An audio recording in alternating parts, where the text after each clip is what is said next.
제가 프레젠테이션 파일을 만들었는데 올 때까지 먼저 좀 시작을 하겠습니다. 제가 맡은 시간은 우리 대한불교 조계종의 종지에 대해서 설명하는 거고요. 그 전에 편히 앉으시겠어요? 편히 앉으십시오. 네, 우리 행자님들께서 소속한 종단, 출가한 종단은 대한불교 조계종입니다. 출가하기 전에 난 대한불교 조계종으로 출가하겠어. 또 혹은 이제 내가 출가한 절은 대한불교 조계종이야 라고 하는 걸 알고 출가하신 분 손 한번 들어봐 주시겠어요? 네, 손 내리시고요. 출가해서 보니까 어쩌다 출가해서 보니까 조계종이더라 라고 하는 분 계신가요? 네. 이쪽은 없고요. 네. 본래부터 조계종이라는 걸 알고 의도하고 출가하신 분도 있고 어쩌다가 보니까 조계종이었어 라고 하는 분도 있는데 대한불교 조계종이라고 하는 이 이름은 우리 한국 불교에서 정말 가볍지 않은 이름입니다. 대한불교 조계종이라고 하는 이 종단 이름 뜻을 말씀드리자면 대한은 대한민국의 대한이죠. 근데 아니 불교는 국가를 초월하는 건데 종교는 국가를 초월하는 건데 왜 거기다가 대한민국이라고 하는 국가 이름을 붙여놨을까요? 이것은 우리 불교의 역사, 동아시아에서 불교의 역사와 깊은 관계가 있습니다. 그러니까 인도에서 부처님께서 가르침을 펼칠 그때는 부처님께서는 뭐 마가다국, 고살라국, 뭐 각종 여러 나라들을 다니면서 법을 설하셨죠. 그래서 부처님에게는 특정한 국적이라고 하는 게 별로 의미가 없습니다. 실제로 또 부처님께서 태어나신 나라는 부처님께서 완전하게 반열반이 되시기 전에 나라가 멸망했죠. 그러니까 부처님은 어찌 보면 무국적자라고도 할 수가 있을 텐데, 근데 불교가 인도에서 이제 중국으로 전래가 되죠. 불교 입장에서 보자면 중국으로 전래가 됐다라고 하겠지만 중국의 입장에서 볼 때는 불교가 민간에서는 불교가 이렇게 점점 전파되어 왔다고 할 수가 있겠고, 그 다음에 국가를 운영하는 왕이라든지 관리들 입장에서는 불교를 수입했다라고 할 수가 있습니다. 이게 불교를 수입했다라고 하는 이 표현이, 그러니까 옛날에 중국은 우리가 이제 공자, 맹자 하던 그 시절에 보면 늘 전쟁이 많았단 말이죠. 부족 국가들이 막 전쟁을 많이 벌였어요. 그리고 이 부족 국가들은 그러니까 이 혈연 관계가 더 커지면 이제 이 부족인데, 그래서 막 전쟁을 벌이면서 자기 영역을 계속 키워가려고 하는 거죠. 그리고 또 동네에는 예로부터 내려온 신하고 통하는 그런 특별한 분들이 있습니다. 그분들이 그 동네의 종교인 거예요. 우리나라도 옛날에 보면 동네마다 이제 그 동네의 제사를 지내고 뭐 그 성황당 그 나무를 관리하고 하는 그런 분들이 예전에 있었다고 해요. 그러니까 그런 분들이 그 동네의 종교인 거예요. 그래서 중국이 이제 국가 차원에서 이 왕의 강력한 통치를 하기 위해서는 그 동네 종교를 없애야 되는 거예요. 동네 종교를 없애야 되는데, 그런다고 이 허접한 걸 가지고 동네 종교를 없앨 수가 없어요. 그러니까 상당히 철학적인 수준도 있고 문화적인 수준도 있는 그러한 종교, 불교였어요. 그 불교를 수입해 와서 국가의 종교로 만드는 거예요. 그렇게 함으로 해서 종교는 불교라고 하는 하나의 단일한 체계를 만들어가는 거죠. 그래서 국가의 필요에 의해서 불교가 들어왔던 거예요. 그리고 그것은 또한 우리나라에서도 그런 상황이 일어납니다. 그래서 이런 이 동아시아 지역의 불교의 특징을 국가불교라고 해요. 우리나라는 고려 때까지 이제 불교가 국교였어요. 국교다가 이제 조선 시대가 되면서 불교가 아주 이제 탄압받는 그런 상황에 처했죠. 그리고 조선 말이 되면서 다시 이제 불교가 점점 그 힘을 회복하기 시작하는데, 그래서 일제 강점기 때 종파를 만들고자 하는, 불교 단체를 만들고자 하는 운동이 강하게 일어나고, 다리 아픈 분 다리 앞으로, 다행히 지금 스크린으로 부처님 이제 안 보이게 이렇게 해놨으니까, 다리가 정말 아파서 힘드신 분은 다리를 앞으로 뻗어도 괜찮습니다.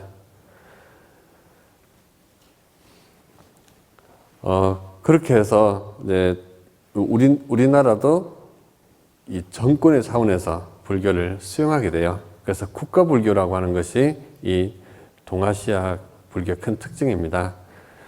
그리고 이제 이 일제시대 때 이제 우리 불교가 이제 불교 조직을 다시 만들고자 하는, 조선시대 때는 사실 모든 종파가 다 통폐합돼서 심지어는 없어져 버렸거든요. 그 시대를 지나서 다시 우리 불교 조직을 만들자라고 하면서 이제 여러 종파, 임재종, 뭐 원종, 또 조계종, 이런 여러 종파가 만들어졌고, 그리고 마침내 1962년도에 들어서 대한불교 조계종이 출범을 하게 돼요.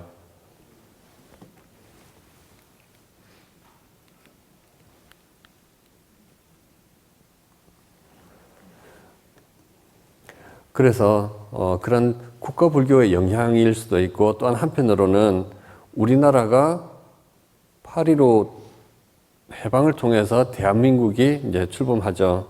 대한민국이라고 하는 이 이름이 지금 우리 세대한테는 좀 안 그럴 수도 있지만, 그 이전의 선배 세대들한테는 이거는 대단한 영광스러운 이름인 거예요.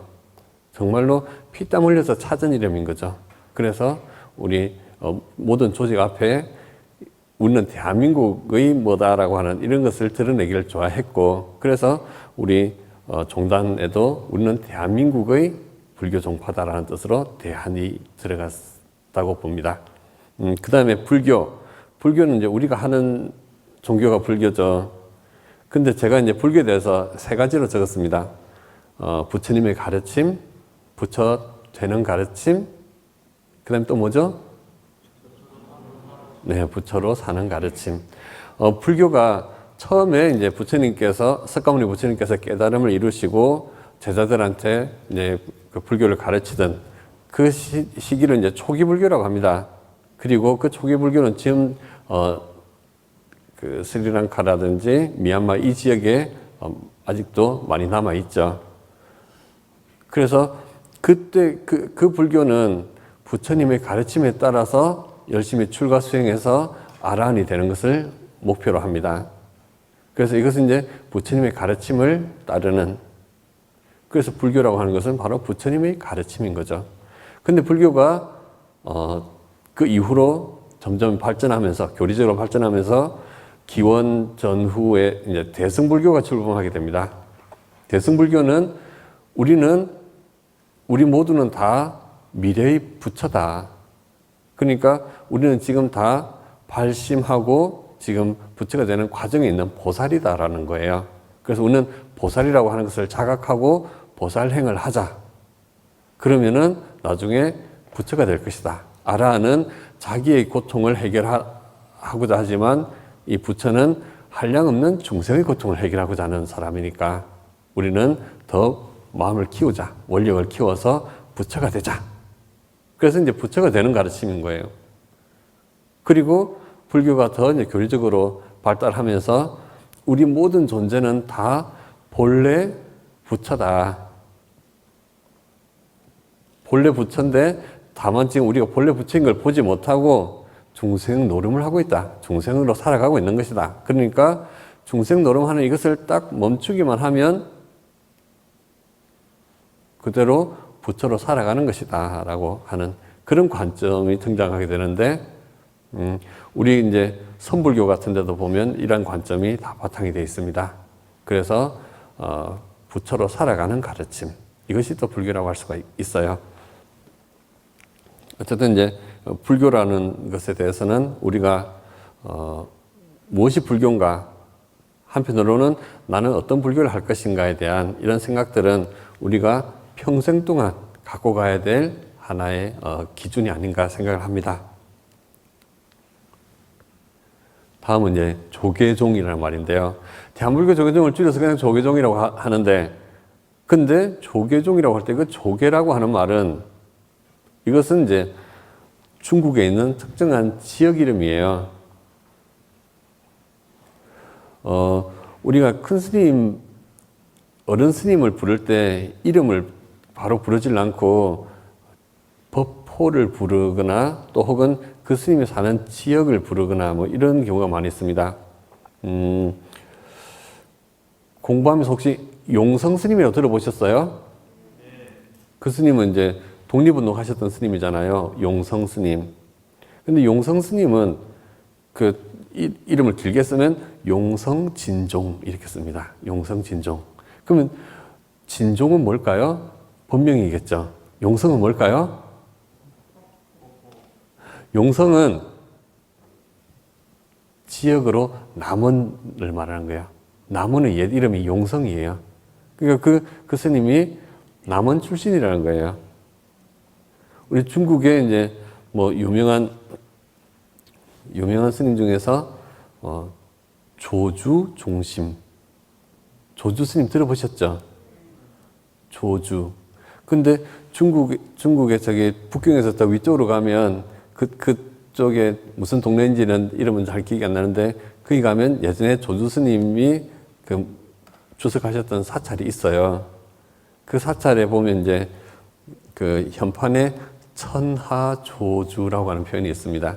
근데 이제 물론 조주 스님을 기리는 뜻이긴 하겠지만 조주 스님도 사실 본명이 조주가 아니고 그 지역 이름이 조주인 거예요. 그래서 스님의 이름을 바로 부르지 않고 그걸 대체하는 다른 이름을 부르는 겁니다. 그래서 조계라는 말도 역시 그래요. 조계도 어떤 분을 지칭하고 있습니다. 어떤 분이냐면 해능조사입니다. 그래서 우리 선종의 육조가 되는 해능조사를 이제 해능조사가 주석하셨던 지역의 산 이름을 따서 조계라는 이름을 붙이는데요. 그래서 조계종이라는 말은 이 조계 해능조사의 이 법을 이어서 그 법을 따라서 수행하는 그룹이라는 거예요. 종이라고 하는 말은 종파, 종단 해서 종이라고 하는 것은 이 한자로 보자면 지금 마루종자라고 하는데 으뜸을 말하는 거예요. 최고. 그래서 종교라고 할 때는 으뜸에 대한 가르침, 가장 최상의 가르침, 최고의 가르침을 종교라고 합니다. 그래서 종파라고 할 때는 그 최상의 가르침을 따르는 유파, 그룹. 근데 이제 사람마다 나는 이게 최고인데라고 하는 게 다른 거예요. 나는 법화경이 제일 좋더라 이런 사람이 있는 거고, 에이 경전하면 화엄경이지. 경전하면 그 계속 보면 뭐해? 다 글자 노름이지. 참선을 해야지. 뭐 이런 식으로 뭐 법화종, 화엄종, 선종 이런 식으로 나눠질 수가 있는 거죠. 그래서 최고의 가르침이라고 생각하는 것을 기준으로 해서 나눠지는 그룹을 종파, 종단이라고 해요. 그래서 조계종이라는 말은 우리 육조 해능스님, 조계 대사 해능스님의 이 선법을 가장 최상의 것으로 받들고 그 가르침을 따르는 그룹을 조계종이라고 이름을 할 수가 있겠습니다.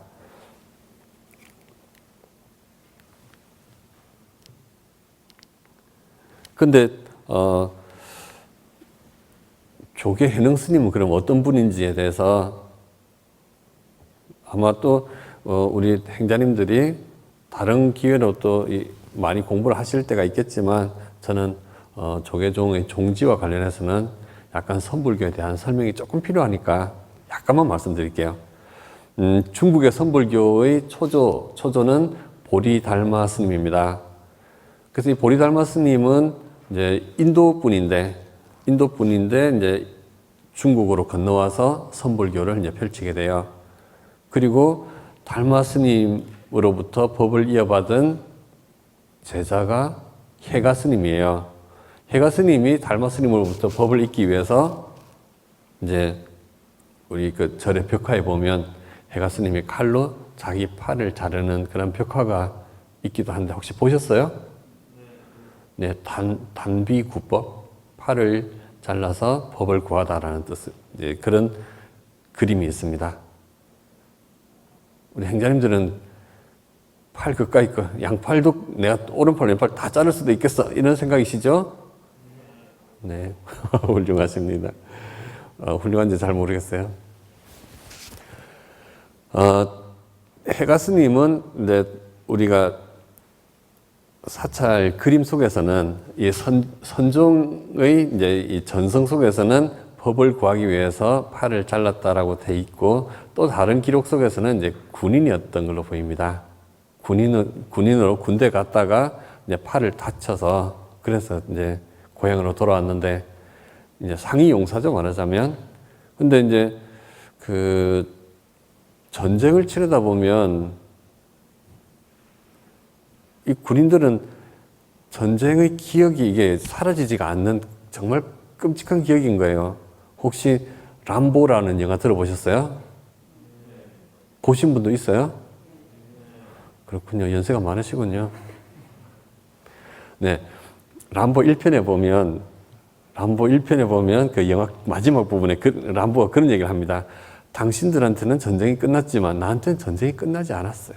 이렇게 얘기를 합니다. 그러니까 자려고 이제 눈만 감으면 바로 옆에서 폭탄이 터지고 막 자기 옆에 있던 전우가 막 그 폭탄에 몸이 갈기갈기 찢겨 나가고 막 생생하게 날마다 그것이 반복되는 거예요. 이걸 트라우마라고 하죠.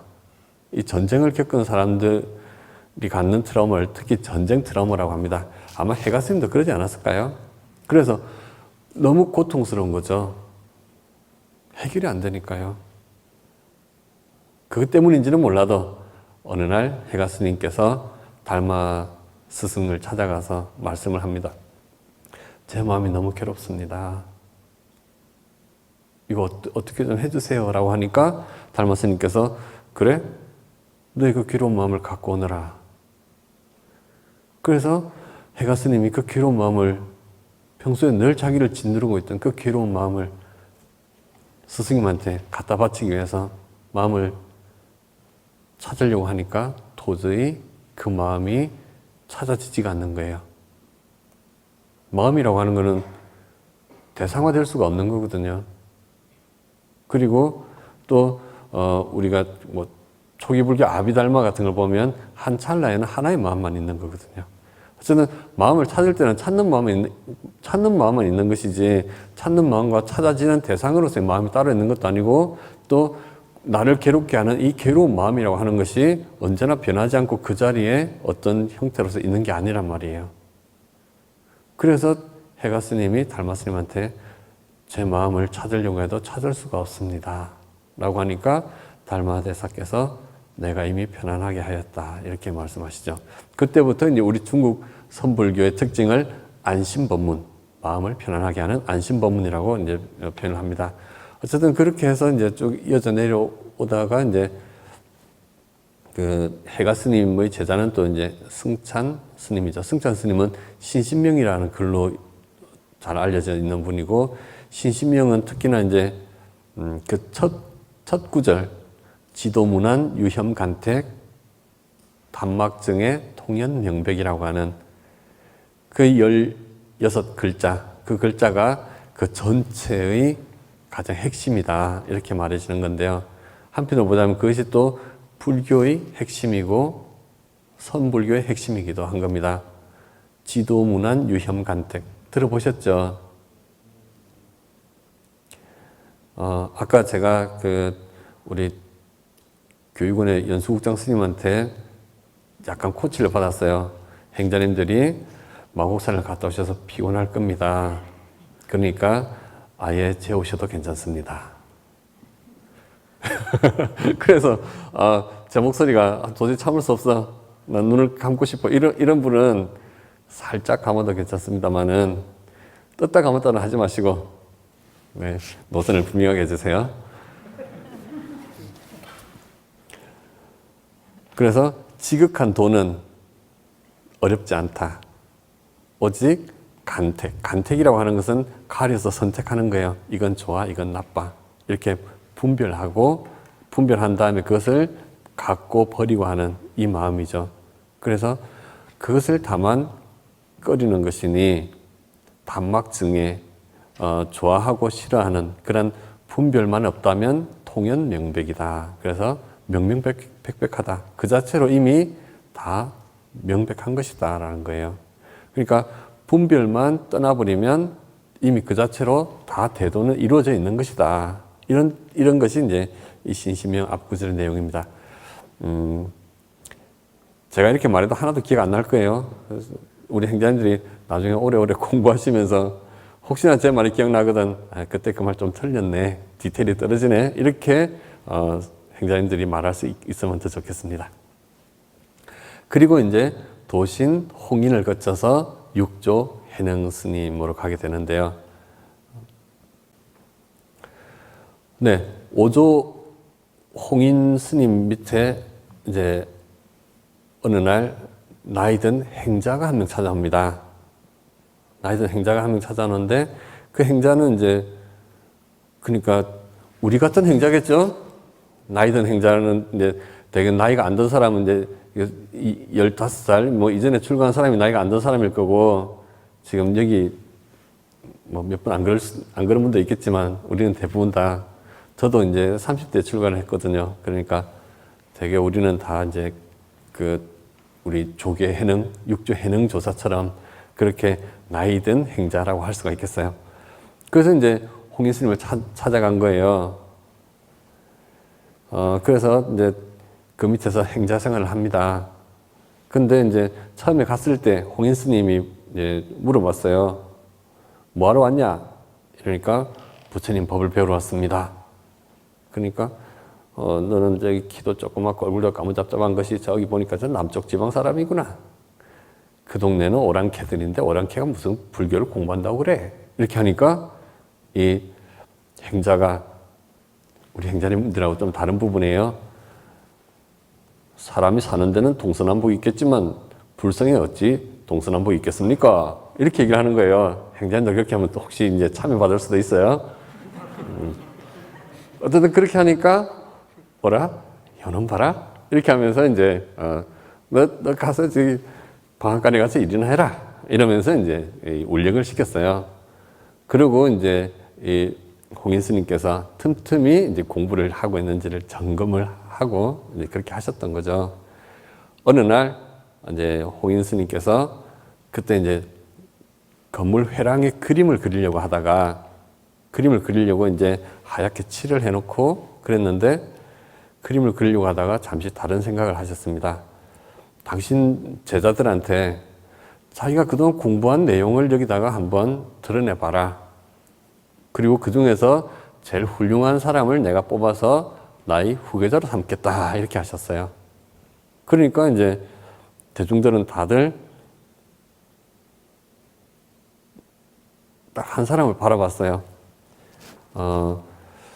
상행자님을 바라본 게 아니고 신수 스님을 바라봤어요.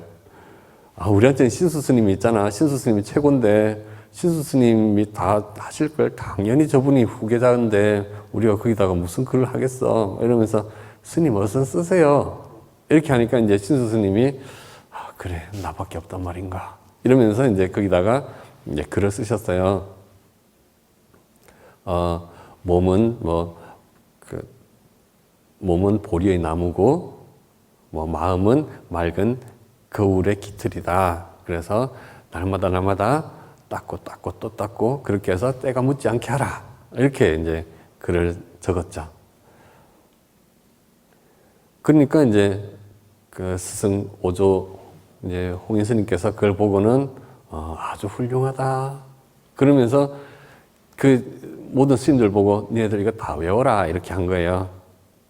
그러니까 그 중에 어린 사미가 그걸 막 외웠어요. 몸은 보리수요, 마음은 맑은 거울이요 이러면서 외우고 다녔어요. 그러다가 방앗간으로 간 거예요.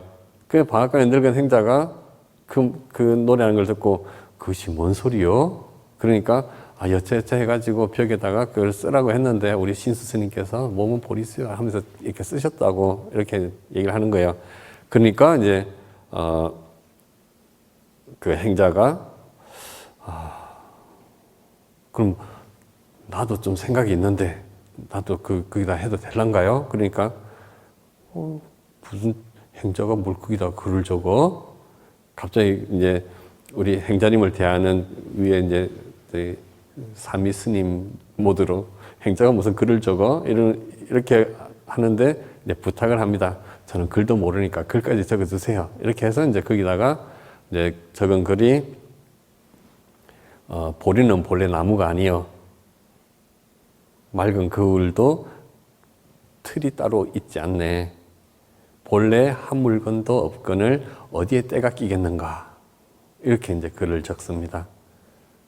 근데 그걸 보고 이거 누가 적었냐라고 이제 이 홍인 스님이 막 얘기를 했어요. 그러니까 이제 사람들이 저건 분명히 잘못 적은 거야. 그러니까 지금 스승님이 저러시겠지라고 하면서 행자가 적었어요. 이렇게 다 얘기를 한 거죠. 그러니까 그놈 오라고 해. 그렇게 해가지고 이제 오라고 한 건 아니고 이제 스승님께서 찾아가가지고 이제 방앗간으로 찾아가서 이제 불렀어요. 그래서 밤에 방으로 불러서 금강경을 설명을 해줍니다. 그리고 그 금강경에서 응무소주 이생기심, 이제 무소주 머무는 바 없이 마음을 내라라고 하는 그 가르침 속에서 이 행자가 거기서 완전하게 깨달음을 이뤘어요. 그리고 이제 홍인 스님이 가사와 바루를 전해주면서 남쪽으로 가라라고 얘기를 합니다. 그 행자가 그러니까 이 행자는 깨달음을 이뤘을 때 신분이 뭐였죠? 행자. 네. 비구기를 안 받은 행자였어요. 그러니까 행자도 역시 깨달을 수 있는 거예요. 네. 네, 그분이 바로 해능 스님인 거예요. 그리고 그 해능 스님 밑으로는 이제 여러 수많은 뛰어난 선사들이 나옵니다. 그 중에 한 분이 남학회양이라고 하는 분이에요. 어느 날 이제 남학회양 선사가 이제 찾아왔습니다. 어디서 왔는가 물어보니까 저 숭산에서 왔습니다. 누가 왔는가? 설령 한 물건이라고 해도 맞지 않습니다. 도대체 뭔 말하는지 모르겠죠? 눈이 절로 감기죠? 뭔 한 물건이 뭐요? 그럼 닦아서 이름이 있는가? 그러니까 닦아서 이름이 없지는 않지만 본래 물들미 없습니다. 모든 재불조사님의 가르침이 그렇고 그대가 그렇고 내가 그러하다라고 하면서 인가를 합니다. 도대체 이게 뭔 말인지 잘 모르겠지만 우리 행자님들이 이런 거는 설명해서 되는 건 아닌 것 같아요. 다만 굳이 이제 조금 설명을 드리자면 이 모든 분별을 떠난 경계와 더불어서 모든 분별을 떠났지만 그러나 또한 다양하게 차별돼서 나타나는 경계를 함께 말씀하시는 겁니다. 그러니까 우리가 이제 날마다 절에서 반야신경을 외우는데 반야신경 보면 이제 시, 제법, 공상, 불생, 불멸, 불구부정 뭐 이러면서 이제 뭐죠? 온도 없고 이제 그 12처, 18개도 다 없고 뭐 이런 표현들이 나오죠. 색수상 행식이 오온이었어요 라고 하는 그런 표정을 짓지는 마세요. 색수상 행식은 오온이에요. 그래서 오온이 없다라고 지금 이 반야신경에서 날마다 외우는 반야신경에 그렇게 말한단 말이죠. 늙고 죽음도 없고 늙고 죽음이 다음도 없고 뭐 이런 식으로. 자, 지금 보면은 이 색수상 행식이 없다라는 말은 그는 아무것도 없다는 말은 아니죠. 그러니까 색수상 행식이라고 표현되는 뭔가가 있는 거예요. 근데 그것이 고유한 어떤 존재로서 있는 것이 아니다. 그래서 그래서 있음과 없음이 같이 있다는 거예요. 우리 불교에서 무아라고 할 때 무아는 내가 없다는 것이 아니고 있음과 없음이 함께 있다는 거잖아요. 그러니까 고유한 불변의 존재로서 있는 것은 아니지만 또한 이렇게 계속 변하는 과정으로서 나타나고 있는 거죠. 이 두 가지를 같이 봐야지만 제대로 본다라고. 그래서 금강경에도 보면 약견, 재상, 비상, 즉견, 열애라고 해서 상과 그것이 또한 상 아님을 같이 봐야지만 열애를 본다, 이런 표현을 하고 있죠.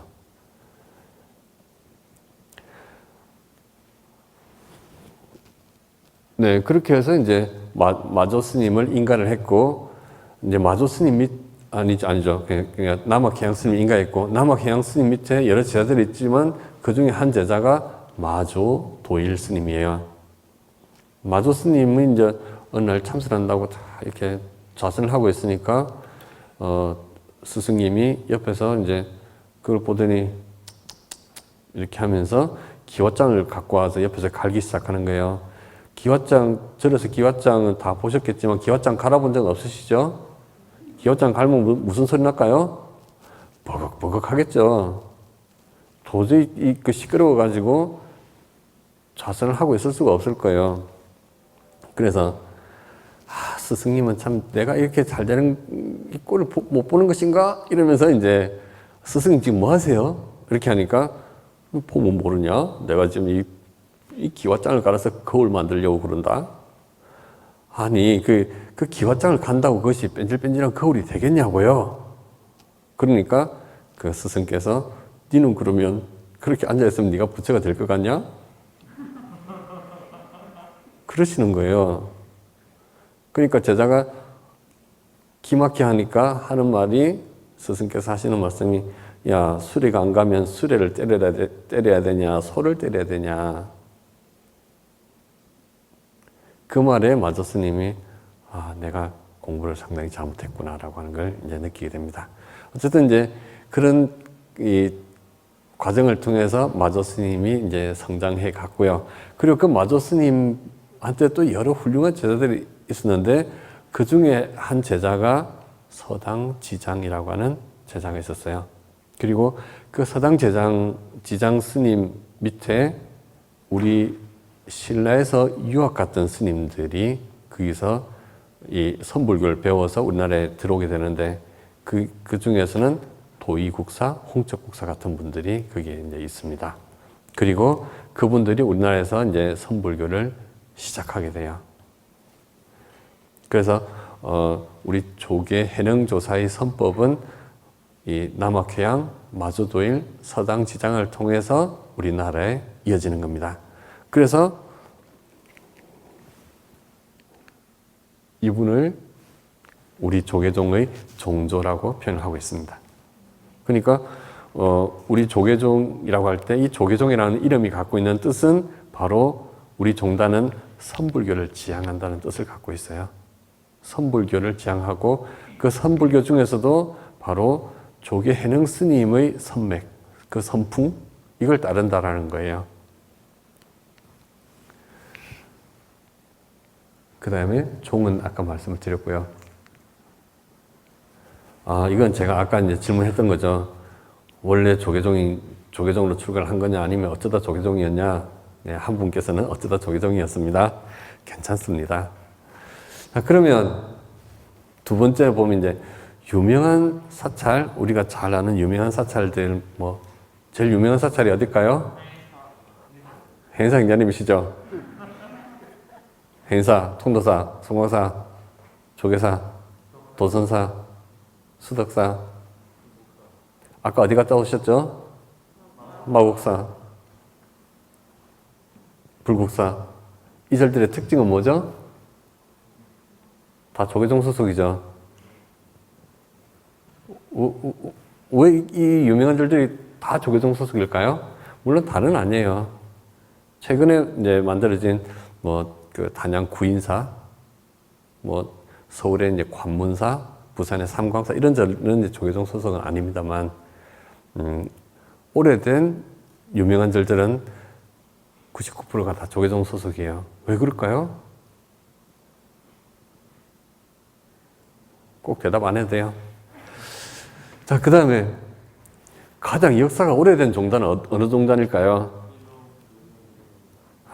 너무 탑정 조계종이군요. 가장 역사가 오래된 종단 역시 조계종입니다. 아니, 태구종도 오래된 것 같은데요 라고 생각할 수도 있겠죠. 태구종이 오래됐을까요? 조계종이 오래됐을까요? 네. 어떤 답을 선택할 줄 아시는군요. 네. 행자생활 잘 하실 거예요. 그러면 이제 원효, 의상, 자장, 원광, 의천, 진울, 태고, 나옥, 무학, 하모, 청어, 함영, 처영, 용성, 만해, 성철 스님의 공통점은 뭘까요?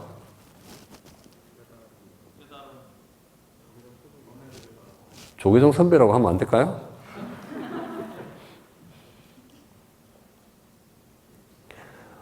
어떤 사람이 저기 우스개로 올려놨더라고요. 특정한 학교의 이 인맥이 우리나라 금융계를 장악하고 있다. 그러면서 이제 그 사례를, 그걸 증명을 하는데, 이제 그 5,000원짜리에 있는 인물이 누구죠?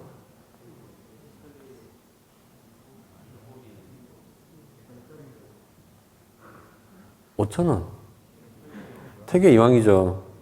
이분이 성균관대 학생이었다는 거예요. 1,000원짜리는요? 율곡, 성균관대 학생이었다는 거예요. 10,000원짜리는요? 세종대왕, 성균관대 이사장이었대요. 50,000원은요? 성균관대 학부형이었대요. 농담입니다. 참 깨라고요. 그런 것처럼 여기에 지금 원효, 의상, 자장 이런 분들은 다 우리 조계종의 선배 스님인 거예요. 조계종이 도의국사가 종조라고 아까 말씀드렸잖아요. 종조라는 말은 그 종단을 창설한 제일 일대를 보통 종조라고 표현하는데, 근데 원효, 자장, 의상 이런 분들은 도의국사보다 더 앞인데 어떻게 그분들도 조계종이라고 할 수 있을까요? 그는 조계종이라는 말은 또 다른 특징을 갖고 있기 때문입니다.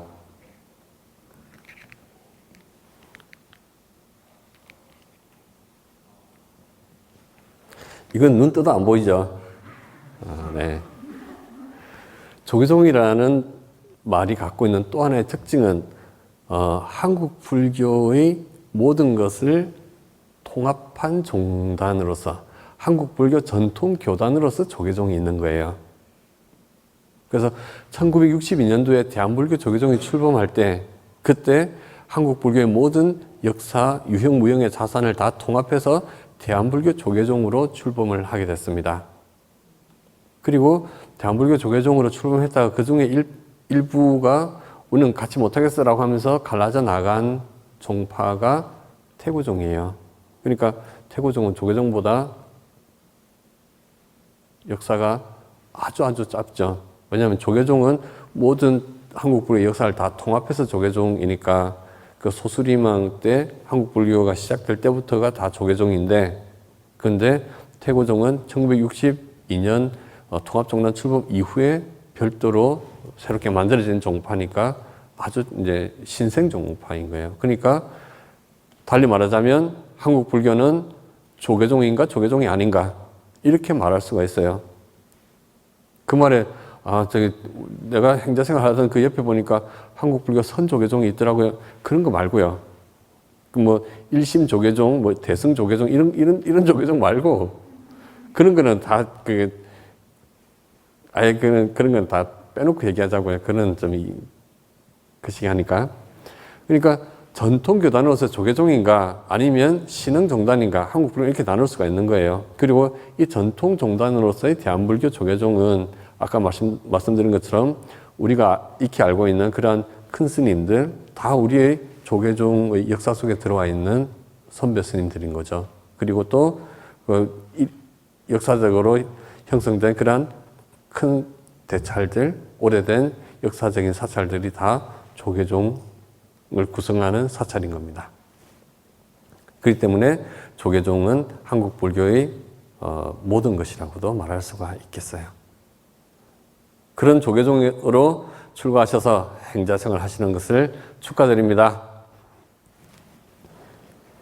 자, 그러면 이제는 그러면 조계종에서 조계종에는 이제 그 여러 룰 규범들이 있어요. 규범이 있는데 그 중에서 종헌이라고 하는 게 있어요.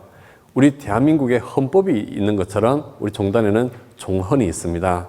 그리고 이 종헌에 의해서 우리 종단은 각종 조직들, 각종 그런 지위들이 만들어지고 그 권한이 부여돼요. 우리가 잘 아는 종정스님, 대한불교 조계종 종정스님 누구시죠? 네, 법원 진제 대종사시죠. 그 종정은 어떻게 해서 종정이 될까요?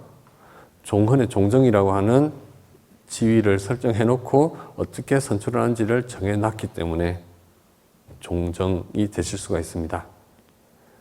우리 종단의 총무원장이 누군지는 아신가요? 네, 벽산 원행 큰 스님인데 그 스님께서 총무원장으로 선출되고 총무원장의 권한을 행사하는 것도 다 종헌에 규정이 돼 있기 때문에 가능한 거예요. 그래서 종헌은 우리 종단을 조직하고 우리 종단을 운영하는 가장 근본이 되는 규범이고 우리 종단에 여러 규범이 있지만 그 규범 중에서 최고의 규범이고 최상의 규범입니다. 그런데 그 종헌은 이제 전문이 있어요. 그 전문에는 이제 종헌을 왜 만드는지 우리 종단에 어떤 의미가 있는지를 그게 설명하고 있는데요. 보시다시피 저절로 눈을 떠도 안 보이고 눈을 감아도 안 보이는 한자로 되어 있습니다. 그래서 이걸 제가 조금 설명을 드릴게요. 이거를 한글로도 할 수가 있는데 이거를 이 공유컨대를 한글로 공유컨대라고 하면은 그건 정말 뜻을 알 수가 없죠. 그러면 저기서 뭐 도깨비컨대라는 뜻인가? 이럴 수도 있을 텐데 이 공자는 이건 공손할 공자죠. 그 다음에 유, 생각할 유. 그래서 이제 공경이 생각하건대 이런 뜻입니다. 공경이 생각해보니 우리 종조 도의국사께서 아까 이제 서당 지장 스사로부터 선법을 이제 받고 오신 도의국사이십니다. 도의국사께서 조계의 정통법인을 육조 해능조사인 조계의 법인은 이제 법의 도장이에요. 그래서 너한테 법을 물려주느라라고 하면서 도장을 꽉 찍었다는 얘기죠. 실제로 도장을 찍는 건 아니에요. 우리가 그 교리 공부할 때 삼법인 나오죠. 교리 공부 안 하셨군요. 삼법인이 뭐죠? 재행무상, 재범무화, 일체계고, 열반적정 되겠는데? 네. 어쨌든 이제 우리가 이제 그걸 교리적으로 정립한 이제 설일체 요부에서는 재행무상, 재범무화, 열반적정을 이제 삼법인으로 하고 있고, 근데 또 경전에 보면 존재의 삼특상이라고 해서 무상고 무화 이걸 이제 명확히 봐야 된다라고 많이 강조하는데 이제 그것은 이제 무상고 무화를 또 이제 세 가지를 얘기하고 있습니다. 그러다 보니까 이제 삼법인 하면 좀 약간 헷갈리긴 해요. 어쨌든 삼법인 할 때 그 인자가 무슨 인자죠? 네, 도장인자잖아요. 그런다고 해가지고 우리가 삼법인 공부할 때 책에 그게 도장이 찍혀져 있지는 않죠? 이 법인도 마찬가지예요. 법인도 이제 이 확고한 진리라는 뜻으로 도장인자를 쓰는 겁니다. 도장 찍었다 그러면 이제 계약서 도장 찍으면 큰일 나죠. 이제 도장 찍고 나면 이제 그대로 해야 되는 거잖아요. 그러니까 이 도장인자라는 말은 확고하다, 변하지 않는다라는 뜻을 갖고 있어요. 그래서 확고한 법, 정통의 확고한 확실한 법을 사승하사 이어받으사 가지 영역에서 가지산은 이제 전라남도 장흥 보림사가 있는 산이 가지산이에요. 그래서 이 가지 영역이라는 말은 곧 이제 가지산문을 말합니다. 가지산문. 원래 도의국사께서는 이제 중국에서 서당 지장 스사로부터 법을 받아와서, 선법을 받아와서, 당시에는 중국에 가서 공부를 하고 오면 귀국해서 이제 귀국 설명회를 했어요. 그러니까 저 중국에 가서 이렇게 뛰어난 공부를 했습니다. 말하자면 이제 그 시절에는 유학 간다는 게 이게 쉽게 할 수 있는 일이 아니거든요. 그러니까 국가가 가서 공부해 오라고 이렇게 허락을 해주고 후원을 했으니까 거기에 대해서 제가 이렇게 공부를 해왔답니다. 라고 하면서 이제 논문도 탁 제출하고 이렇게 하지 않겠어요? 그래서 이제 이 도의국사께서 이제 신라 왕실에 가서 이제 이 선불교를 설명을 했죠. 그러니까 이 신라 왕실에서 무슨 그런 해괴한 불교를 하고 왔냐고 하면서 받아들이질 않는 거예요. 아니, 불교를 하면 그 뛰어난 화엄도 있고 또 법화도 있고 또 혹은 뭐 교리가 좀 정경 교리를 공부하고 싶으면은 아비달마나 뭐 유식을 하면 되는데 어찌 그렇게 선불교 같은 이상한 걸 하고 왔냐고. 그러니까 이제 이 도의국사가 좀 마음의 상처를 받았죠. 그래서 설악산으로 들어갑니다. 설악산에 가면 이제 진전사지라고 있는데 그쪽에서 도의국사가 이제 거기서 이제 지내게 돼요. 그리고 이제 4년 뒤에 홍척국사가 또 이제 서당지장 스님 문화에서 이제 선법을 배우고 우리나라 오게 됩니다. 그리고 역시 이제 홍척국사도 신라 왕실에 가서 이제 귀국 발표를 해요. 근데 우리 똑같이 공부를 해도 설명 잘하는 사람이 있고 저같이 어루만이 해가지고 자꾸 눈이 감기 가는 사람이 있는 거잖아요. 그래서 홍척 스님의 이 기국 발표에는 너무나 많은 이제 이 사람들이 정말 훌륭한 불교를 하고 왔다고, 같은 스승에서 배워왔음에도 불구하고 정말 스님은 너무 훌륭하세요 이러면서 이제 적극적으로 왕실에서 후원을 하게 됩니다. 그렇게 해서 그 홍척 스님이 그 신라의 제일 서쪽 편으로 가서 거기다가 이제 큰 이제 산문을 열게 되는데 거기가 바로 지금 남원에 있는 실상사예요. 지리산 실상사. 그래서 이제 우리나라 선불교의 시작은 지리산 실상사에서 시작된다고 할 수가 있어요. 그리고 이제 이 도의 스님의 제자가 이 설악산에서 이제 가르침을 받고 나중에 이제 장흥의 보림사 그쪽에서 이제 산문을 열게 됩니다. 그래서 산문을 열게 된 순서로 보자면 가지산 이 가지산문이 제일 최초는 아니지만 그러나 도의국사가 제일 먼저 다녀왔기 때문에 도의국사를 우리는 종조로 하고 있습니다. 그래서 이제 이 가지산문 그리고 뭐 실상산문을 비롯해서 신라 후기부터 고려 초기에 이르기까지 이 9개의 산문이 이제 참선하는 이 산문이 형성되는데 이것을 뭐라고 하죠? 네, 구산서문이라고 합니다. 또 교학도 당시에는 이제 그 5개의 교종이 활동을 하고 있었어요. 그래서 이제 화엄종이라든지 법성종, 법상종 이런 이제 5개의 종파가 활동을 하고 있어서 그래서 이제 이 구산문과 오교파가 나옵니다. 그래서 가지산 신령스러운 구역에서 종당을 우리 조계종의 깃발을 깃발을 거심으로부터 구산문이 차례로 문을 열고 오교파가 함께 일어나서 선풍과 교학이 근역에 근자는 이거는 무궁화 근자예요. 그래서 한반도에 가득하더니 고려왕조의 쇠미와 함께 교세가 부진하려 할세. 고려왕조가 이제 후기에 가게 되면 충자 계열의 왕들이 쭉 나옵니다. 뭐 충렬왕, 뭐 충수광 이런 이름 들어보셨죠? 그 왕 이름은 나름 다 의미가 있죠. 충자는 무슨 의미일까요? 정말 많이 알고 계시는군요. 제가 네, 그렇죠. 원나라에 충성한다는 뜻으로 다 왕 이름에다 충자를 달고 있죠. 그리고 그 이전에 또 일어났던 일이 이 군인들의 쿠데타가 있었죠. 무신난이 있었고, 그래서 고려 고려가 많이 이제 위태로워졌어요. 그리고 고려 말에 이제 공민왕이 이제 이 개혁 정책을 펼칩니다. 그렇지만 이제 공민왕의 개혁 정책은 실패하죠. 당시 이제 공민왕 때 그 권력을 갖고 있던 귀족들은 이제 이 공민왕의 개혁 정책에 많이 반대를 하게 돼요. 그리고 공민왕은 그 개혁 정책을 하기 위해서 신돈이라는 사람을 이제 말하자면 이제 이 전권을 주게 되죠. 신돈은 스님인가요?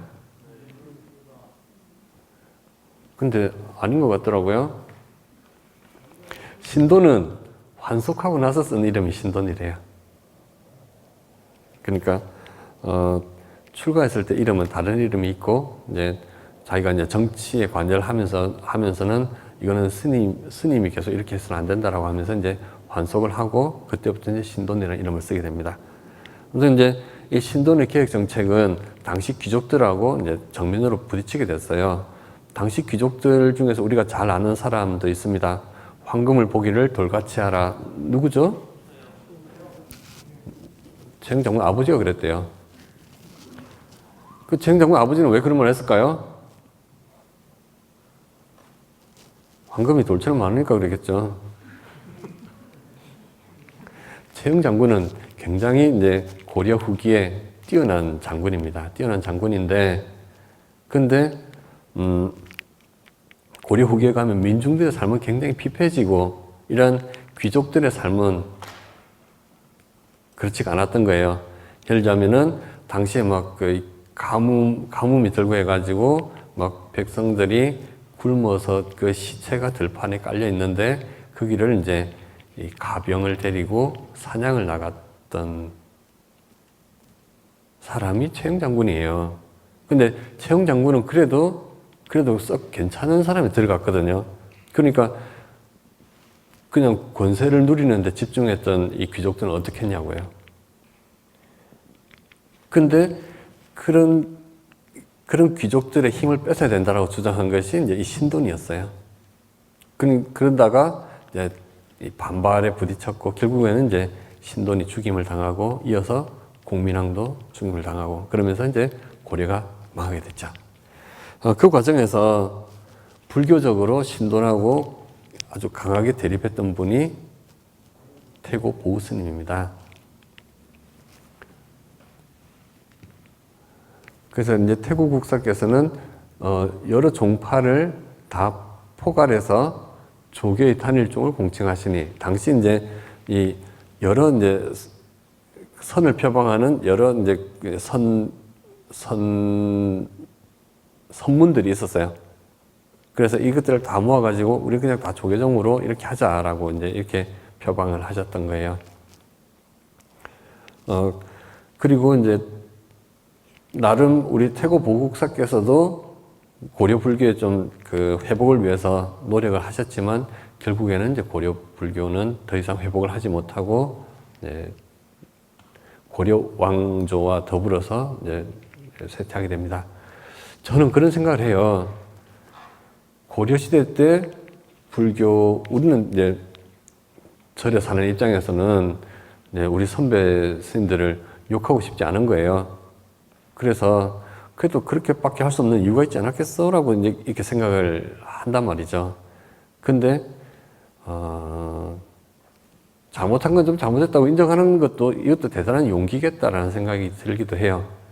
고려 말기에 보면 이제 그 무신난이 일어났을 때 스님들은 이 무신난의 지도자를 암살하는 암살대 역할을 해요.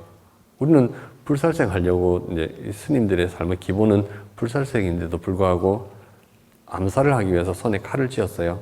그러다가 들통 나가지고 한 사람 죽이려고 하다가 100명이 죽임을 당해요. 한 번이 아니었어요. 여러 번이었어요. 그래서 고려 후기에 가면 스님들이 무신 정권하고 이 대립하면서 수많은 스님들이 죽임을 당합니다. 그러면 그 과정에서 지도자급 스님들도 많이 다치게 될 거고 또 불교의 사회적인 위상이 형편없이 추락할 수밖에 없죠.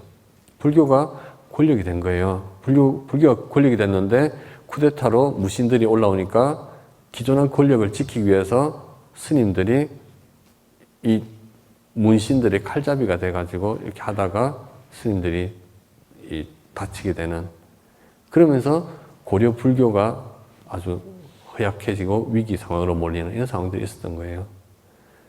그래서 고려시대의 불교는 국교여서 아주 많이 부흥을 했지만 종교가 권력이 되면 굉장히 위험하다라는 것을 또 우리가 고려 불교를 통해서 볼 수가 있었습니다. 조선 시대가 되면서 이제 불교는 범난의 이제 긴 어려움에 처하게 되죠. 그래서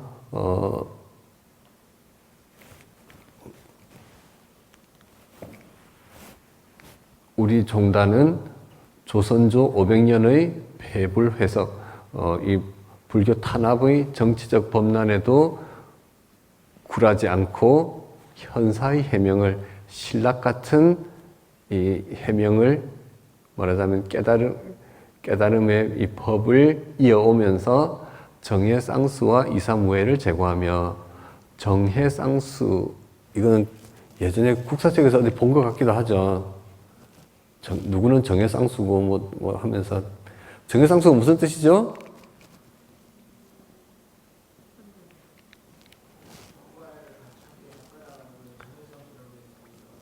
네, 그렇죠. 정과 해를 함께 닦는다는 거예요. 정은 뭐고 해는 뭘까요? 네? 선정과 지혜. 선정과 지혜를 어떻게 같이 닦을 수, 네, 더 이상 질문 안 하겠습니다.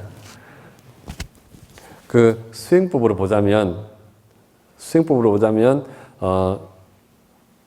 정은 사마타, 집중 수행이고, 해는 통찰 수행, 위파사나가 해가 돼요. 그러니까 정해 쌍수는 사마타 위파사나를 같이 수행한다는 거예요. 그리고 이거 이제 대승 기신론에서는 이 정해를 다른 말로 지관 바람이라고 표현하고 있습니다.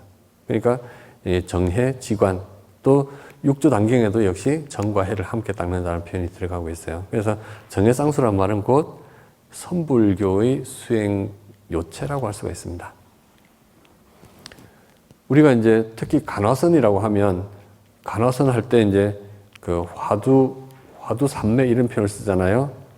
근데 화두산매라고 하는 것은 이것이 뭔가라는 물음표를 끊임없이 물음표를 가지고 하는 산매란 말이죠. 그 속에서 어느 순간에 이 꿰뚫고 들어가는 해가 일어나는 거거든요. 그래서 이 화두산매도 역시 정해쌍수라고 할 수가 있어요.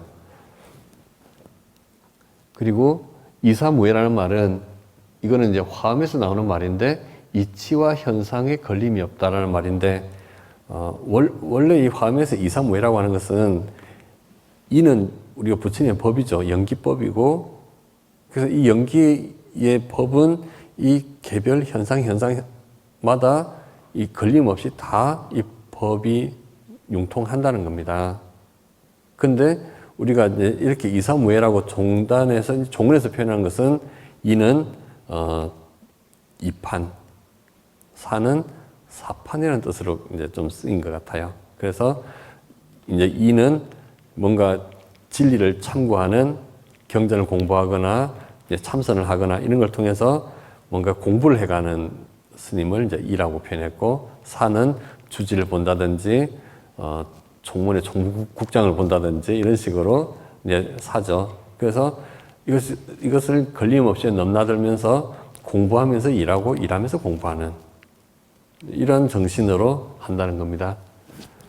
그러면서 대승불교의 성불도생, 깨달음을 이루고 중생을 교화하는 이 대승불교를 실천하여 온 것이다. 이례는 이제 근례란 말이에요. 근례, 종명을 표방하고, 조계종이라고 하는 종명을 표방하고 종언을 제정하여 계법을 받들고, 이판, 공부하는 쪽을 자꾸 등을 떠밀어서 안으로는 정법 안장을, 바른 법을 계속 비밀리에 끊임없이 전하게 하고 이 부처님으로부터 내려온 이러한 진리의 이 밝은 지혜의 눈을 계속 이어지게 하고 밖으로는 중생을 교화하는 문을 활짝 열어서 교화 활동을 더 높이니 선과 교가 함께 융창함이 이때부터 비롯된다고 하겠다. 무슨 비밀 같은 말이죠?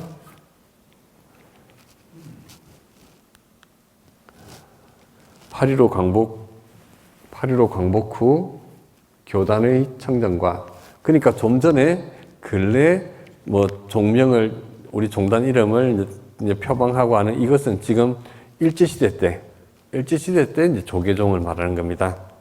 그리고 8.15 광복 후 교단의 청정과 승풍을 진작하려는 종도들의 원력에 의해 정화운동이 일어나 자정과 세신으로 마침내 종단의 화합이 이룩되어 불기 2006년 1962년 3월 22일 종언을 제정하고 통합종단이 출범하게 되었다. 그래서 대한불교 조계종이라고 하는 이 통합종단이 1962년도에 출범을 하게 됩니다. 그리하여 교단의 청정성과 삼보호지의 기본 틀이 다져지고 수행납자의 승풍이 진작되었으며 포교와 가람불사의 힘을 기울여 한국 불교는 유례없는 교세 확장을 이루었다.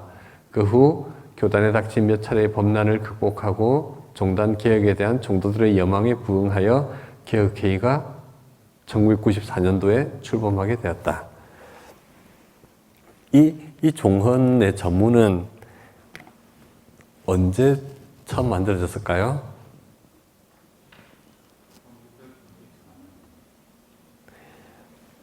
이 전문은 지금 앞부분하고 지금 보는 문장의 느낌이 너무 다르지 않아요? 선풍교학이 근역에 미만하였더니 도대체 알아들을 수 없는 그 말을 쓰던 시대가 있는 거예요. 그 시대는 일제시대예요. 그리고 일제시대 때부터 해가지고 지금 94년도까지 지금 이렇게 계속 이제 문장을 덧붙여 왔습니다.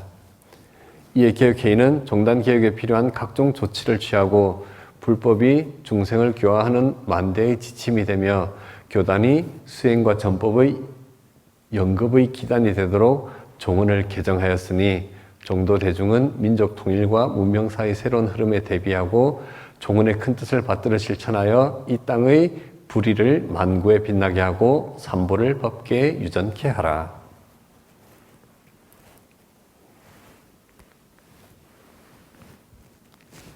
삼가 불조의 가오 밑에 우리 법손 만대의 향상과 번영을 빌며 이 헌장을 개정 공포하노라. 네.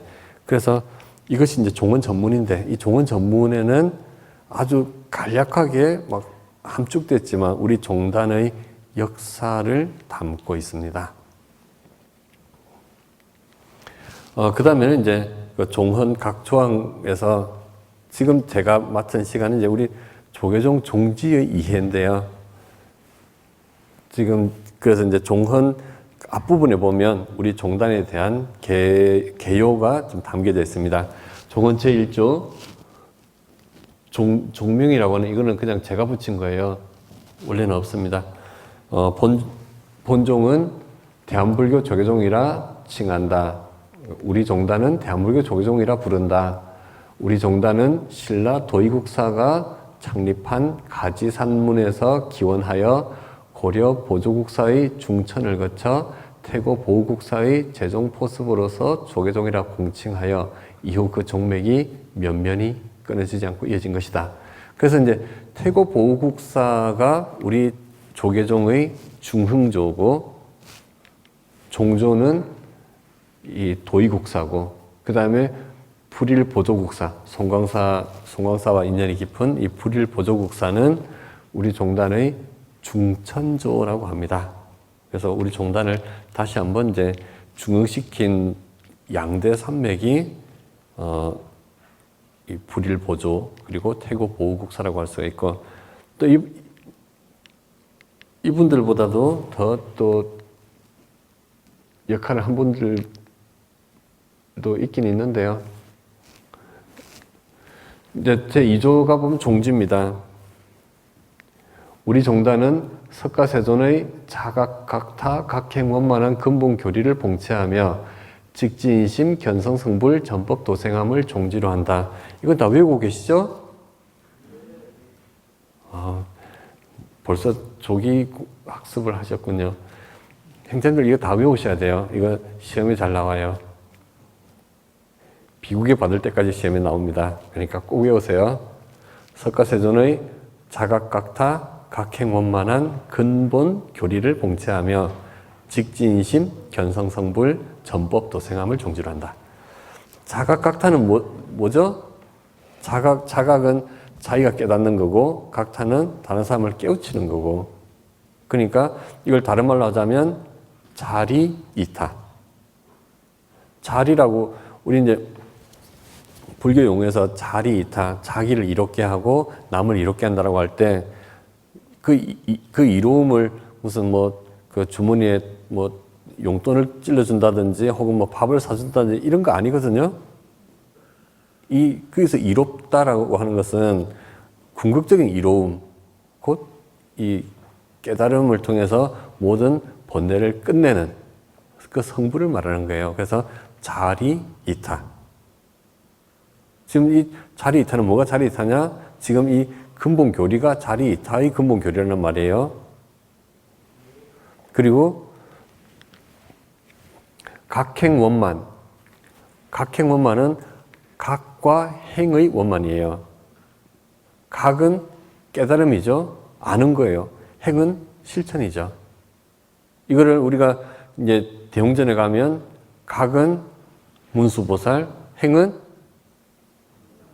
보현보살. 네. 그래서 문수보현은 다 석가모니 부처님 혹은 비로자나 부처님으로 통합되는 거잖아요. 이것이 각행원만이에요. 그래서 깨달음과 실천, 지혜와 자비가 원만한 그러한 근본 교리를 받들고, 그러니까 지금 여기서 말하는 근본 교리는 바로 대승불교를 말하는 겁니다. 그래서 이 부처님의 대승의 가르침을 봉체하며 받들며, 그 다음에 직지인심, 견성성불, 전법, 도생한다. 직지인심이라는 말은 곧바로 가리킨다.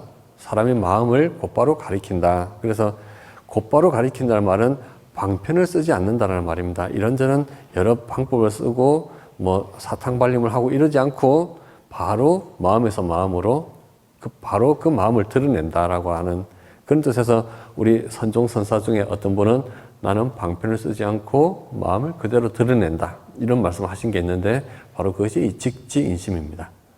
견성성불, 그래서 이 가르침은 성품을 보는 것이고 성품을 보면 곧 부처를 이루는 것이니 라는 표현이 이제 이게 6조 단경에 나와요. 그래서 견성하면 성불이다, 이런 거죠. 그래서 성품을 보아서 부처를 이루는 것. 그 다음에 전법 도생, 법을 전해서 중생을 제도하는 것, 구제하는 것. 그래서 이제 견성성불이 자기의 이익이라 그러면 전법 도생은 또 이타. 그래서 여기서도 역시 자리와 이타가 또 등장하고 있죠. 우리 종단의 종지는 직지인심, 견성성불, 전법 도생인데 이 속에서는 우리 종단의 종지라는 말은 우리 종단이 지향하는 근본 방향이라는 건데 거기에서는 선불교가 들어가 있네요. 직지인심이라는 말은 선불교를 말하는 거거든요. 그 다음에 전법 도생이라는 말은 곧 대승불교를 우리가 지향한다는 말이에요. 그래서 우리 종단이 지향하는 정신은 바로 이 선불교와 대승불교다. 지금 이제 종헌에서는 그렇게 표현이 되고 있다는 겁니다.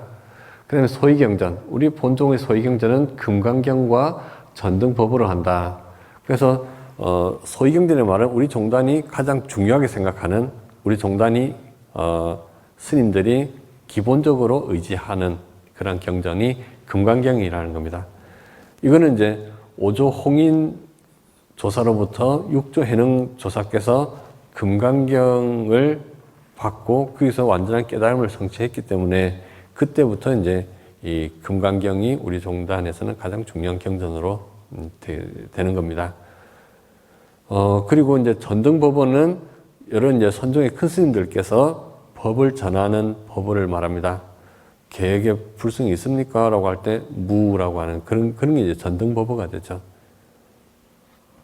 그래서 그것이 우리 종단에서 이제 기본적으로 의지하는 가르침이다라는 겁니다. 그렇지만 그것만 봐야 된다 이건 아니에요. 금강경만 보고 법화경은 보지 마라. 뭐 금강경 보고 천지파량 신주경 보지 마라 이런 건 아니고 기타 경전의 연구와 연불, 다라니 등은 제한하지 아니한다.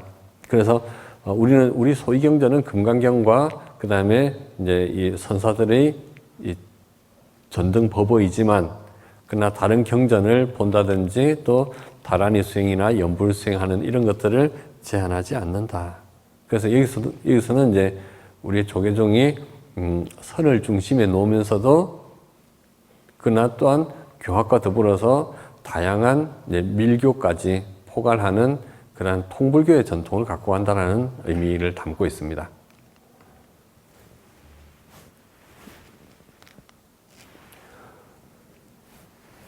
우리 종단은 석가모니불을 본전불로 한다. 다만 종전부터 석가모니불 이외의 불상을 본전으로 모신 사찰에 있어서는 그 관례에 따른다. 그래서 우리 종단 사찰은 기본적으로 석가모니 부처님을 본전불로 모시는 것이 원칙이라는 거예요. 그렇지만 관례에 따라서 뭐 오대산 상원사는 이제 문수보살을 모시는 데가 있고 또 어떤 절은 이제 화엄종 사찰 같은 경우에는 비로자나불을 주불로 모실 수도 있고 이렇게 이제 그 역사에 따라서 다른 이제 이 불상을 본전으로 모신 경우에는 그 관례에 그대로 따르면 된다라고 표현을 하고 있습니다. 우리 종단은 석가모니불의 기원을 단기 1789년, 그래서 기원전 544년으로서 기산한다. 불교가 우리나라에 공인된 기원을 단기 2705년, 수스리망 2년 372년으로서 기산한다. 그러니까 이제 불교가 우리나라에 언제 들어왔냐라는 거 가지고는 여러 다양한 학설들이 있습니다. 학설들이 있지만 우리 종단에서 공식적으로는 수스리망 2년, 372년에 불교가 공식적으로 우리나라에 들어온 것으로 한다는 거예요. 그러니까 그전에도 당연히 들어왔겠지만 국가 차원에서 불교를 딱 공식적으로 수용한 것이 이제 이때부터라고 하는 겁니다.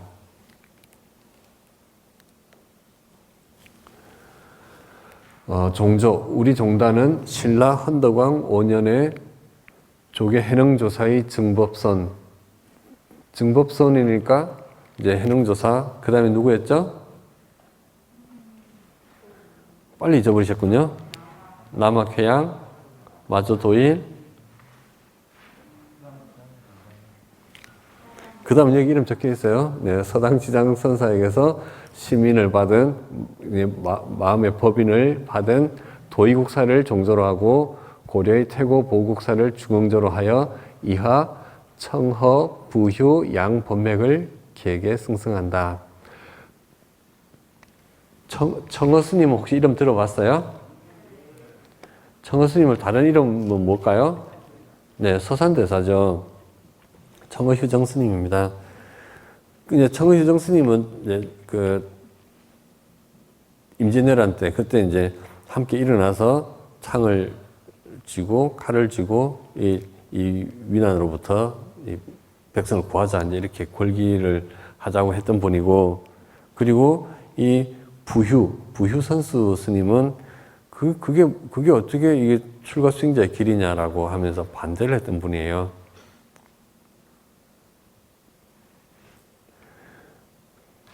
근데 우리 종단은 지금 이 두 법맥을 다 계승을 하고 있습니다.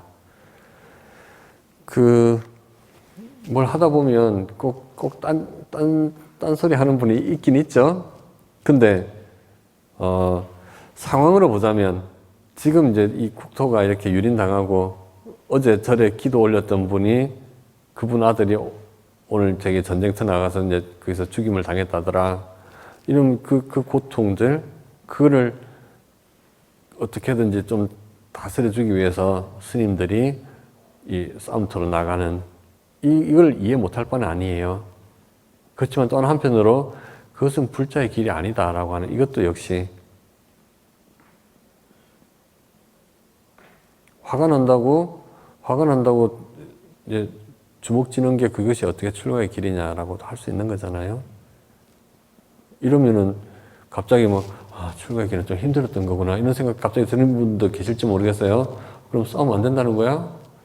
뭐 먹고 싶을 때 그 먹는 거 밝히고 그게 어떻게 출가의 길이야? 곤란한데? 이런 생각을 했을 수도 있겠어요. 그렇지만 우리 속에 일어나는 그런 뭘 갖고 싶고 뭘 누리고 싶고 또 그게 안 될 경우에 화가 나고 하는 그게 따라가는 것은 우리가 이제 이 새로운 옷을 입은 자세는 분명히 아니에요. 그런 마음이 안 들 수는 없지만 끊임없이 그런 마음을 다스려 가야 되는 것이 또한 바른 길인 것은 틀림이 없습니다. 그래서 이제 조선시대 때, 이 청어휴정 스님 밑으로는 이제 이쪽 청어휴정 스님 밑으로 제자들이 주로 보면 또 영남 지역에 많이 있었고요. 또 부유선수 스님 밑으로는 이제 경전을 공부하는 이 강학 이런 쪽으로 또 이 스님들이 많이 나왔어요. 그래서 한국 불교에서는 양 계보가 다 굉장히 중요한 계보입니다. 우리 종단의 법맥 상승은 스승과 제자 간의 방에 들어가서 얼굴을 마주보고 법맥을 이어주거나 혹은 전법계를 주고받는 것으로서 한다. 그래서 어떤 큰 스님들 보면 내가 어떤 스님으로부터 이 전법계를 받았다. 당신이 이제 나한테 법을 부촉한다고 이렇게 개성을 적어주셨다. 이런 얘기 들어보셨어요? 그런 일이 있답니다.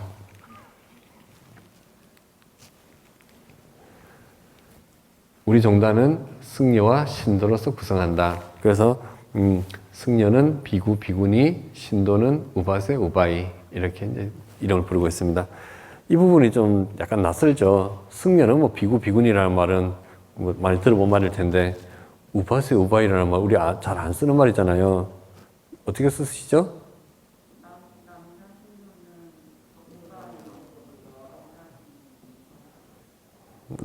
남자 신도는 처사님이라고 하고 여자 신도는 보살님이라고 그러다 보니까 저 보살은 여잔데 왜 저기 관세음보살 저기 생화에 수염을 그려놨지? 이렇게 오해를 하실 분도 있을 것 같아요. 여성 신도를 보살이라고 칭하는 것은 조선시대 문헌에는 전혀 나오지 않습니다. 우리나라는 여성 신도를 보살이라고 그 전에 칭하지 않았어요.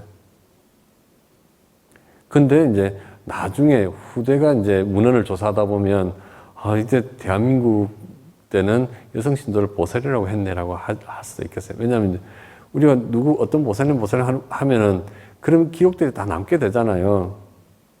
문자 보낼 때 보살님 빨리 와주세요 이런 식으로 문자를 보내기도 하고 또 혹은 이제 글 같은 거 수필 같은 데도 보면 김보살님 오셨어요라고 하는 그런 이제 스님들의 글 속에서 이제 그냥 당연히 들어가는 인사말처럼 그런 것들이 다 역사적인 증거가 되는 거거든요.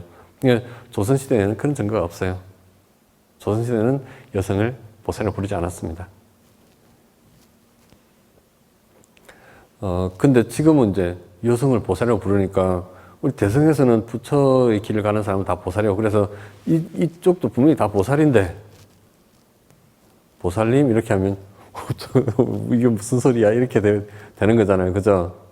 그래서 이 여성 불자를 보살이라고 부르는 것은 우리 불교 용어의 심각한 뭐랄까요? 혼란을 갖고 올 수가 있습니다.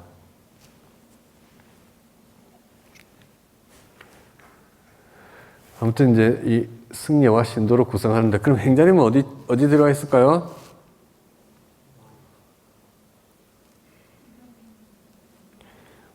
우리 절에 노부살님은 저보고 행자 스님이라고 하더라고요 라고 하면 저는 스님이에요 이럴 테고 이제 사미가 저를 구박해요 라고 할 때는 이제 또 네, 그 삼위, 삼인이와 행자는 어떻게 보면 과정에 있는 사람입니다. 그래서 행자는 아직까지 수계를 하지 않았어요. 비록 옷은 이렇게 이제 받고 있기는 했지만, 그리고 머리카락을 깎기는 했지만 아직까지 출가 계를 받지는 않았습니다. 그래서 출가를 향해 가는 과정에 있어요. 그래서 이 과정을 빨리 마치고 한 분도 여기서 이거 아니야, 내가 잘못 왔어 이러면서 돌아가지 말고 반드시 이제 이 수계까지 가기를 바랍니다. 그래서 지금 현재는 과정이 있기 때문에 행자 과정은 어떻게 보면 이 승가보다는 이 제가에 좀 더 가까운 단계고요. 이거 우리 불교에서 이 분상을 뭘로 나누냐면 수계를 가지고 나누기 때문에 그렇습니다. 그리고 이제 삼위계를 받은 분들, 삼위 삼인이들은 이제 이 비구 비구니에 가까운 분들입니다. 이미 출가 계를 받았기 때문이죠. 대략 이 정도로 지금 이제 종헌의 중요한 앞부분을 좀 설명을 드렸어요. 글자가 작아지니까 눈에 안 들어오죠? 눈에 안 들어오는 거는 이제 안 보기로 하고, 승리와 신도에 관한 내용이에요. 그리고 그 뒤에는 이제 좀 자세하게 설명하려고 해놨기는 했지만, 사실 제가 아까 말하면서 이미 다 했던 얘기입니다. 지금까지 이제 제가 종헌 전문과 종헌 앞부분에 있어서 우리 종단은 이런 역사를 갖고 있고, 이제 종헌에서는 이런 내용을 이제 종지로 표방하고 있다는 걸 좀 말씀드렸는데, 머리에 잘 안 남죠? 네, 대뜸 뭐 그렇다고 또 이렇게 확인까지 해주시다니.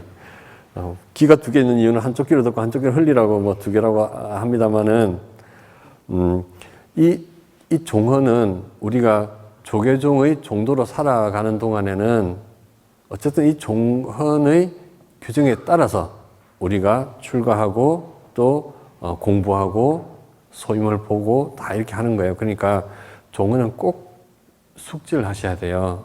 근데 종헌에서 특히나 이제 이 종정, 제가 지금 말씀드린 이 신도 다음 부분이 이제 종정, 뭐 원로회의, 총문 뭐 이렇게 쭉 나가는데, 이 부분은 그거는 나랑은 좀 먼 것 같아라고 생각할 수도 있겠지만, 적어도 이 앞쪽 부분은 늘 머릿속에 넣어 두시기 바랍니다.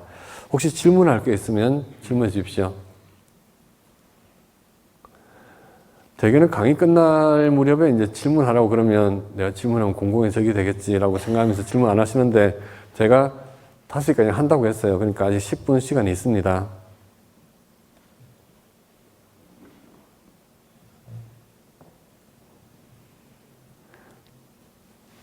다 이해했다는 뜻은 분명히 아니겠지요? 다 날아갔어요. 네, 그러면 다시 처음으로 다시 한번 간단하게 볼게요. 우리 종조 도의국사께서 이 육조 해능조사의 법인을 이어받으사 가지산 보림사에서 이 우리 선종 조계종의 깃발을 개양하신 것부터 구산문이 함께 일어나고 오교파가 함께 일어나서 선풍과 교학이 이 땅에 가득하였더니 고려왕조가 쇠퇴함과 더불어서 교세가 부진해지고, 그래서 태고 보우국사께서 조계의 단일한 종을 표방하시니 이것이 우리나라 불교의 특색이다. 곧 통불교의 의미가 있고요. 또 우리 종단은 조선 500년의 불교 탄압의 범난에도 불효불굴하고 굴하지 않고 신락 같은 이 진리의 등불을 이어오면서 정의 쌍수와 이사무예를 드높이고 대승불교의 성불도생을 실천해 온 것이다. 근래 최근 바로 이건 일제시대를 말한 거예요. 일제시대 때 종명을 공식적으로 표현하고 종헌을 제정하여 계법을 존중하고 이판을 떠밀어서 안으로는 정법 안장을 쭉 이어지게 하고 밖으로는 중생 교화의 문을 활짝 열어서 교화 활동을 향상시키니 성과 교가 함께 융성해지는 것이 이때부터 비로소 시작된다고 하겠다. 왜 그전에 고려 시대 때도 불교가 활성화됐지만 조선 시대 무종파 시대를 겪으면서 한국 불교는 완전히 나락으로 떨어졌어요. 불교가 공식적으로 인정을 받지 못했던 거죠. 그래서 이때부터 다시 성과 교가 다시 일어난다라고 하는 그런 표현이 등장했습니다. 8.15 광복 후 교단의 청정과 승풍을 드높이려는 종도들의 원리에 의해 1954년 정화운동이 일어나 자정과 세신으로 마침내 자정과 세신 이 과정이 순탄하지는 않았죠. 아주 힘든 과정을 많이 거쳤습니다. 그리고 마침내 종단의 화합이 이룩되어 1962년 통합종단이 대한불교조계종이 출범하게 되었습니다. 교단의 자주성과 삼보호지의 기본 틀이 다져지고 수행납자의 승풍이 드높아졌으며 포교와 가람불사의 힘을 기울여 한국 불교는 유례없는 교세 확장을 이루었다. 그래서 해방 이후에 우리나라 불교는 정말 폭발적으로 성장하기 시작합니다. 그 후 교단에 닥친 몇 차례 범난을 극복하고 종단 개혁에 대한 종도들의 여망에 부응하여 개혁회의가 출범하게 되었다. 아무래도 우리는 이제 승가의 전통이 어른을 존중하고 하다 보니까 종단 운영에 있어서 어른 스님의 뜻을 존중하고 하다 보니까 어른 스님이 어떻게 하느냐에 따라서 종단이 막 휘청휘청하게 됐어요. 그래서 종단을 사람 개인이 아니라 제도에 의해서 종단이 운영되게 하자라고 하는 그것이 이제 94년도 종단개혁의 중요한 내용이었습니다. 이에 개혁회의는 종단개혁에 필요한 각종 조치를 취하고 불법이 중생교화의 만대 지침이 되며 교단이 수행과 전법의 영겁기단이 되도록 종언을 개정하였으니 종도 대중은 잘 지켜라 이 말이에요. 우리 종단은 대한불교 조계종이라 부른다. 대한불교 조계종이라 부른다. 신라 도의국사가 창수한 가지산문에서 기원하여 보조국사의 중천을 거쳐 태고 보국사의 재종포습으로 조계종이라 공칭하여 이후 그 종맥이 끊임없이 이어진 것이다. 우리 종단은 석가세존의 자각각타 각행원만한 근본교리를 받들며 직지인심 견성성불 전법도생함을 종지로 한다. 우리 종단의 소위경전은 금강경과 전등 법어로 한다. 그 밖의 경전의 연구와 연불, 다라니 등은 제한하지 아니한다. 우리 종단은 석가모니불을 본전불로 한다. 그 밖의 경우에는 그 관례에 따른다. 우리 종단은 석가모니 부처님의 기원을 기원전 544년으로 한다. 우리나라의 불교가 공인된 기원은 372년 수수림왕 2년으로 한다. 우리 종단의 종조는 도의국사를 종조로 하고 태고 보국사를 중흥조로 하면서 청어, 부휴, 양법맥을 계승한다. 우리 종단은 승려, 비구, 비구니와 신도, 우바세, 우바이로서 구성한다. 종단이라고 할 때는 인적인 구성 요소가 있고 또 물적인 구성 요소가 있습니다. 인적인 구성 요소는 종단을 구성하는 사람이죠. 그러니까 지금 여기에 계시는 우리 행자님 한 분 한 분, 이 한 분 한 분이 바로 조계종이에요. 조계종은 여기 계시는 행자님을 떠나서 이 행자님하고 다른 곳에 있는 조계종이 아니고 우리 행자님 자신이 바로 조계종입니다. 이거는 우리가 이치로 봐도 그렇고 사실로 봐도 그렇습니다. 그래서 우리 각자는 조계종을 대표하는 사람들입니다. 조계종은 나를 빼고 있는 조계종은 없습니다. 한 스님들도 마찬가지고 뿐만 아니라 우리 절에 오는 신도님들도 마찬가지입니다. 그 신도님들도 조계종입니다. 또 물적으로 볼 때는 우리 행자님들이 출가해서 이제 몸담고 있는 사찰, 그 사찰이 조계종입니다. 그 사찰을 떠나서 그 사찰 말고 다른 조계종은 존재하지 않습니다. 그 사찰이 조계종을 대표합니다. 그래서 우리 한 사람 한 사람이 조계종의 대표고, 조계종은 우리 하나하나에 다 깃들어져 있습니다. 우리 절에서 이제 절 지낼 때 많이 독송하는 일중일체, 다중일, 일직일체, 다중일. 조계종이 바로 한 명, 행자 한 명이 바로 조계종 전체이고, 전체 조계종은 한 분의 행자 속에 다 들어와 있습니다. 그리고 모든 행자가 또한 조계종이고 다 그런 거죠. 그래서 내가 바로 조계종이다라고 하는 그런, 이것이 진실이니까 그런 진실에 맞게 우리 행자 생활 잘 하시고, 또 나중에 훌륭한 스님으로 성장해 나가시길 바라겠습니다. 그리고 또 공부하는 과정에서 혹시나 뭐 지원, 이런 말은 위험한 말이군요.